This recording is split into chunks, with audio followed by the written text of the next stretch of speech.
Chapter 46. Aboard the good ship Toenail. I knew I was in trouble when I woke up dreaming. I found myself standing next to Loki on the deck of a massive ship. "There you are," said Loki. I was starting to wonder. "How?" I noticed his outfit. "What are you wearing? You like it?"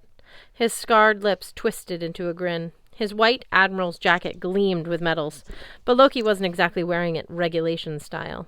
It was open over a black t-shirt featuring Jack Nicholson's face from The Shining. The caption read, "Here's Loki!" "Where are we?" I asked. Loki polished his medals with his coat sleeve. "Well, neither of us is here, of course. I'm still tied up on a stone slab with snake poison dripping in my face. You're dying on the banks of the river Jotunheim." "I'm where?" "Of the river in Jotunheim. Whether you live or not, this may be our last chance to talk. I wanted you to see this. Naglfar. The Ship of Nails. It's almost complete." The ship came into clearer focus. A Viking longship, larger than an aircraft carrier. The main deck could have accommodated the Boston Marathon.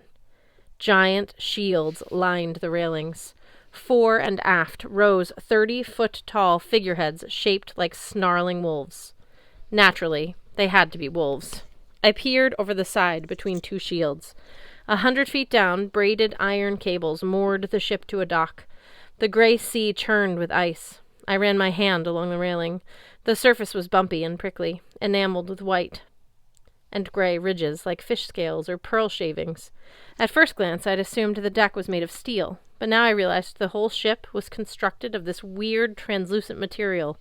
Not metal, not wood, but something strangely familiar.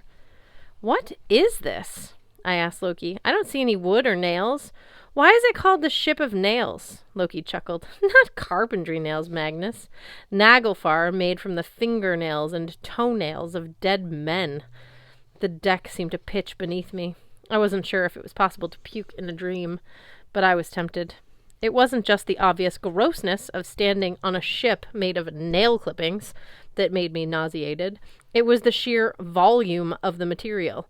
How many corpses had had to contribute their nails to make a ship this size? Once I managed to steady my breathing, I faced Loki. "Why?" Even with the ruined lips and scarred face, Loki's grin was so infectious, I almost smiled back. Almost. "Amazingly disgusting, isn't it?" he said. "Back in the old days, your ancestors knew that nail clippings carried part of your spirit, your essence, your DNA, you call it now. Throughout our lives, mortals were careful to burn any clippings they made. When they died, their nails would be trimmed and the clippings destroyed so the material wouldn't contribute to this great ship. But sometimes," Loki shrugged, "as you can see, the proper precautions weren't taken. You've built yourself a battleship out of toenails. Well, the ship is building itself, and technically, Naglfar belongs to Surt and the fire giants. But when Ragnarok comes, I will guide this ship out of the harbor. We'll have an army of giants led by Captain Herm, plus hundreds of thousands of dishonored dead from Helheim, all of those who were careless or unlucky enough to die without a sword in their hand, a proper burial, and a decent post-mortem mani-pedi. We'll sail to Asgard and destroy the gods. It'll be awesome." I looked aft, expecting to see an army gathering on the shore, but the mist was so thick I couldn't see the end of the dock. Despite my usual resistance to cold, the damp air soaked into my bones and made my teeth chatter. "Why are you showing me this?" I asked. "Because I like you, Magnus. You've got a sense of humor. You've got zing. So rare in a demigod, even rarer among the Einarjar. I'm glad my daughter found you. Simra, that's how she can turn into a horsefly. She's a shapeshifter. Like you." "Oh, she's Daddy's girl, all right. She doesn't like to admit it, but she's inherited a lot of things from me. My abilities, my dashing good looks, my keen intellect. She can spot talent, too. After all, she chose you, my friend." I clutched my stomach. I don't feel so good. "Duh, you're on the verge of death. Personally, I hope you wake up."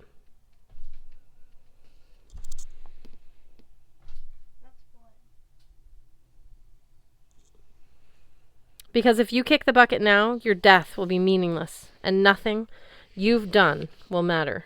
Thanks for the pep talk. Listen, I brought you here for some perspective. When Ragnarok comes, all binds will break, not just the ropes binding Fenris. The moorings of this ship, snap. The bindings that hold me captive, snap. Whether or not you keep that sword out of Surt's hands, it's only a matter of time. One bond will snap, and they will all start going, unraveling like one huge tapestry. You're trying to discourage me. I thought you wanted Ragnarok delayed. Oh, I do. He put up his hands. His wrists were raw and bleeding, as if he'd been handcuffed too tightly. I'm totally on your side, Magnus. Look at the figureheads. The wolves' snouts aren't finished yet. Is there anything more embarrassing than sailing into battle with half-finished figureheads? So, what do you want? The same thing I've always wanted, Loki said.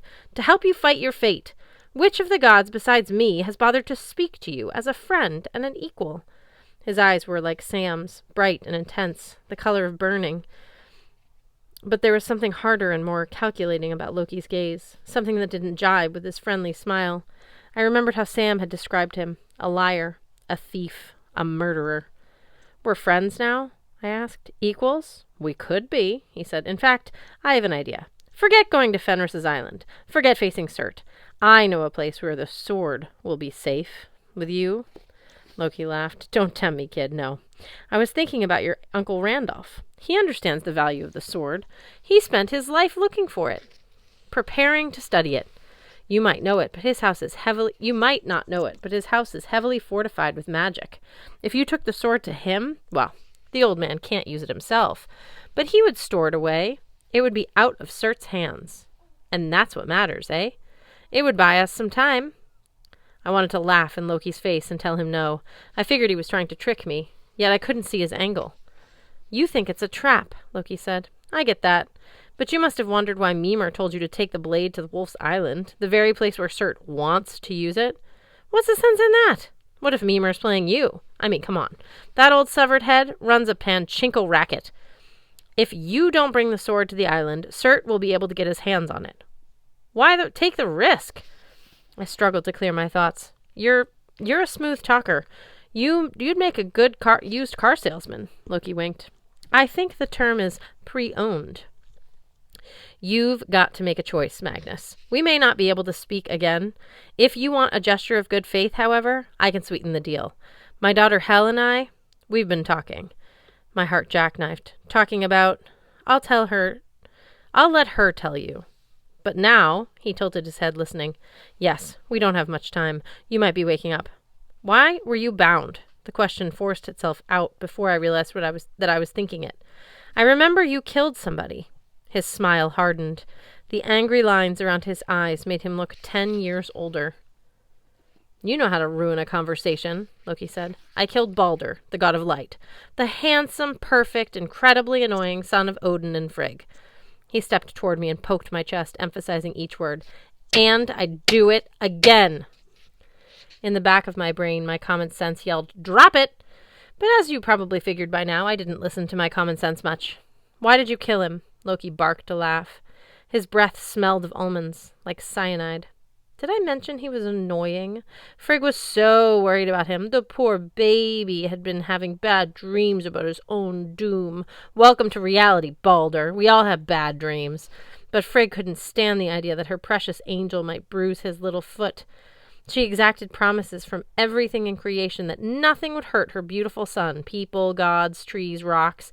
Can you imagine exacting a promise from a rock? Frigg managed it. Afterward, the gods had a party to celebrate. They started throwing things at Balder just for laughs. Arrows, swords, boulders, each other. Nothing would hurt him. It was as if the idiot was surrounded by a force field. Well, I'm sorry. I thought Mr. Perfect was also being Mr. Invulnerable made me sick. I blinked, trying to get the sting out of my eyes. Loki's voice was so full of hatred, it seemed to make the air burn. You found a way to kill him. Mistletoe! Loki's smile brightened. Can you imagine? Frigg forgot one tiny little plant. I fashioned a dart from the stuff, gave it to Balder's blind brother, a god named Hod. I didn't want him to miss the fun by chucking deadly objects at Balder, so I guided Hod's hand, and well, Frigg's worst fears came true. Balder deserved it. For being too handsome and popular? Yes, for being loved. Exactly. Loki leaned forward until we were almost nose to nose. Don't tell me you haven't done the same kinds of things. Those cars you broke into, those people you stole from, you picked people you didn't like, eh? You picked the rich, handsome, stuck-up snobs who annoyed you. My teeth chattered harder. I never killed anyone. Oh, please. Loki stepped back, examining me with a look of disappointment. It's only a matter of degree. So I killed a god. Big deal. He went to Helheim and became an honored guest in my daughter's palace. What's my punishment? You want to know my punishment? You were tied to a stone slab, I said, with poison from a snake dripping on your face, I know. Do you? Loki pulled back his cuffs, showing me the raw scars on his wrists. The gods were not content to punish me with eternal torture.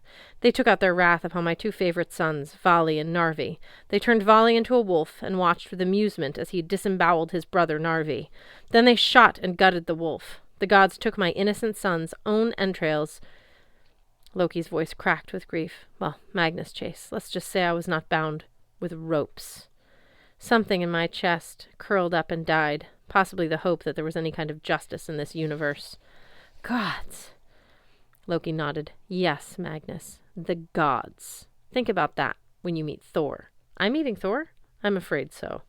The gods don't even pretend to deal in good and evil, Magnus. It's not the Aesir way. Might makes right. So tell me, do you really want to charge into battle on their behalf? The ship trembled under my feet. Fog rolled across the deck. Time for you to go, Loki said. Remember what I said. Oh, and have fun getting mouth to mouth from a goat. Wait, what? Loki wiggled his fingers, his eyes full of malicious glee. Then the ship dissolved into gray nothingness.